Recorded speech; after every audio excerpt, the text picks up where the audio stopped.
of ministries, equally the reassignment of cabinet secretaries, principal secretaries, and ambassadors as well. What does this mean in the general outlook from a governance point of view? I'm joined by Mark Bichachi to give us his insights on the latest move by the government to change the members of the executive, at least in terms of reshuffling. How are you doing, sir? It's great to see you. Always a pleasure, Bichachi. Always a pleasure, Jesse. Okay, so let's start right into some of the changes that were instituted. And one that sticks out is Musalia Mudavadi, the Prime Cabinet Secretary, who will be handling the portfolio of the Ministry of Foreign and Diaspora Affairs. This having been moved from Alfred Mutua, who has now moved to the Tourism Ministry. Bearing in mind the push and pull between the government and the opposition in terms of setting up the office of the Prime Cabinet Secretary, with functions added to Musalia Mudavadi, does this perhaps justify this position?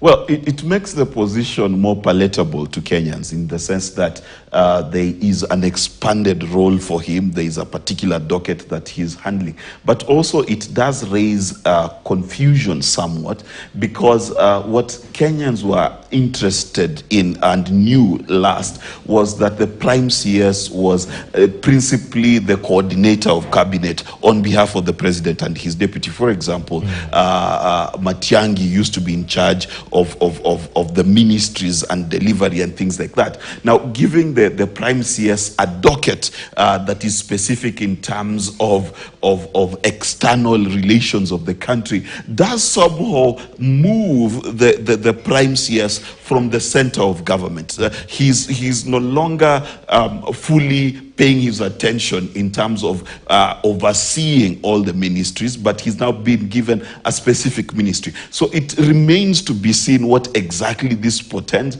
But for me, I think it kind of waters down the role of a Prime CS, because you would think of them more as a Prime Minister who would then be in charge of oversighting all government functions. Now, can he still do that while being Minister of Foreign Affairs? It's quite difficult, given how busy the Ministry of Foreign Affairs is. But he's been traveling out of the country representing President William Ruto, perhaps latest in Zimbabwe during the swearing in of the crocodile, as he's referred to. So perhaps this wasn't a surprise to him as such. But Jesse, let me ask you, which CS has not been traveling?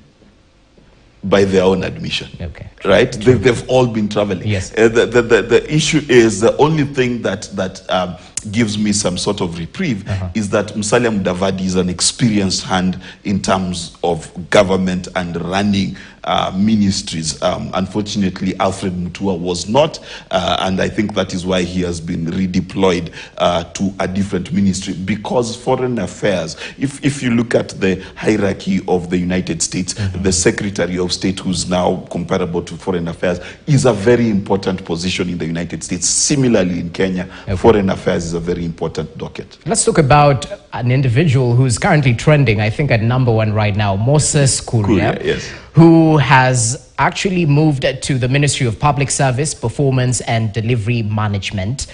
According to the Standard, they identify him as one of the losers in this cabinet reshuffle.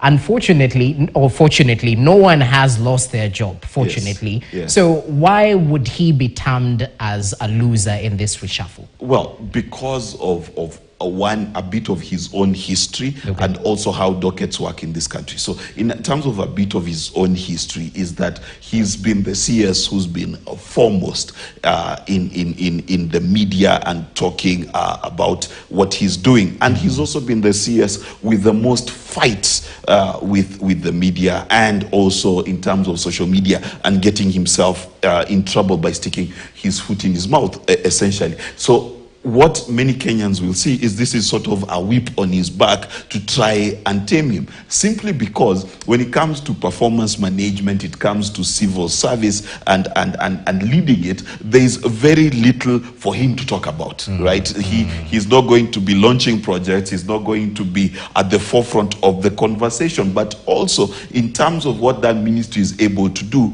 in terms of budget, that is limited, simply because much of the work they do is his salaries. There is no much development money, there is no new projects to launch and things like that. So he is constricted, one, politically, in terms of being able to say that I launched this project, so his political ambitions are curtailed, his budget is curtailed, and this docket has less visibility as well. So in that sense, in both senses, you can see that he's being taken as someone who has lost in this particular reshuffle. Still on Korea, and speaking of visibility, he was barely visible as President William Ruto went to the United Nations General Assembly. Yes. And earlier on, while I think the Secretary of State in the US was in the country, yes, he was equally conspicuously missing as the Ministry of Trade and Investment. Yes. Was the Western link perhaps the icing on the cake that made him to be moved? I wish there was one straw that broke this particular camel's back. Yeah. Because when it comes to Moses Kuria, any of these things could have played a big role. But definitely, for sure, if a CS of trade is not able to sit down with an American counterpart at this point in time, and I'll tell you why this point in time is critical. It's critical because by 2025, the agreement, the AGOA agreement that we have between the states and Kenya is going to fall due. And secondly, we are actively involved in renegotiating a trade agreement with the United States bilaterally between Kenya and the United States. So can you imagine if the principal negotiator, the Minister of Trade,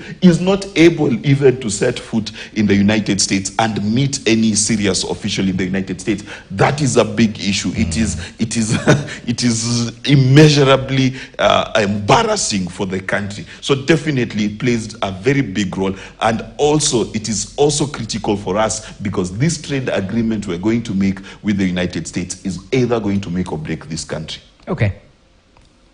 I want to look at the political, through the political lens. Is there any repercussions that might happen after this particular change? Because Moses Kuria hasn't held to his guns. He's been posting. Yes. And if those posts are anything to go by, he's not a happy man. Yes. So the political lens, following this reshuffle, is there any issue that Kenya Kwanza should deal with? Well, the first thing that we must realize when we look at this particular reshuffle is that no one has lost his job. That's a very critical political point. True. Because a lot of the people appointed to this cabinet were appointed for political reasons. This we know.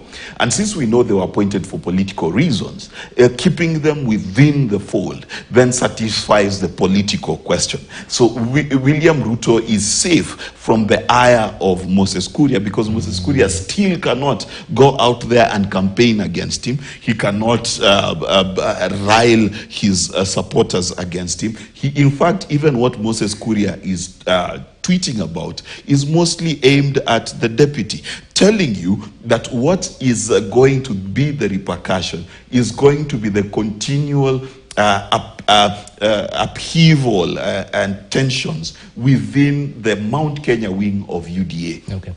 That is the part where Moses Kuria is fighting for supremacy, Ishungwe is fighting for supremacy, and Ndindi Nyoro is fighting for supremacy, and so is Rigathi Gachagua, because none of them are yet to get the position that Uhuru Kenyatta had, which is to be the spokesman, the de facto leader of the mountain. Okay. So that is still going to boil under the surface. This definitely deals a blow to Moses Kuria's chances of becoming that particular person. And therefore, that is what will happen. But in terms of the politics of the day, we must remember that in UDA, politician number one, mobilizer number one, is William Ruto.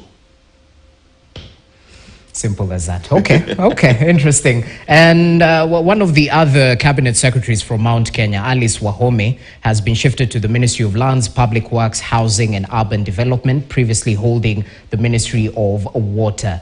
I know this is speculation, but we had of infightings between Wahome and the PS at the Ministry of Water. Was this perhaps a driving force? Well, it's quite, that move is quite interesting because Alice Wahome, many may argue, now has a bigger docket. Partly because lands is a very big issue in this country, and also partly because the housing project is 75 billion shillings worth, you know. So this is, in terms of finance, this is definitely a shot in the arm to Alice Wahome. Yeah. Now, my view is this, that this is very careful Mount Kenya politics management. Because Moses Kuria has gone down and Alice Wahome has come up. What does that mean? Does it mean that Alice Wahome is more trusted because she is not pushing for the supremacy wars? She's not fighting to be known as the kingpin. So I see this more as a shot in the arm to Alice Wahome, a silencing of Moses Kuria, but also at the same time trying to settle the mountain. Okay, let's talk about the ambassadorial positions. And one that sticks out is the former KEMSA director who has actually shifted to ambassadorial duties. And I mean, in the fight against corruption, this might be frowned upon because there are certain investigations that are meant to be ongoing.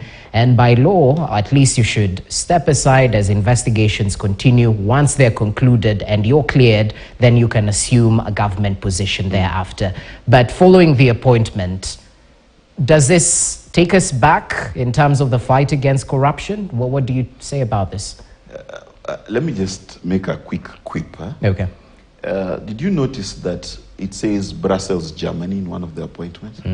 It's very interesting that Brussels, Germany. Brussels is not it's in not Germany. in Germany, yeah. Anyway, Belgium. the reason I bring that up is, and where to quip that, is it's the same kind of misplacement of things that we do in this country.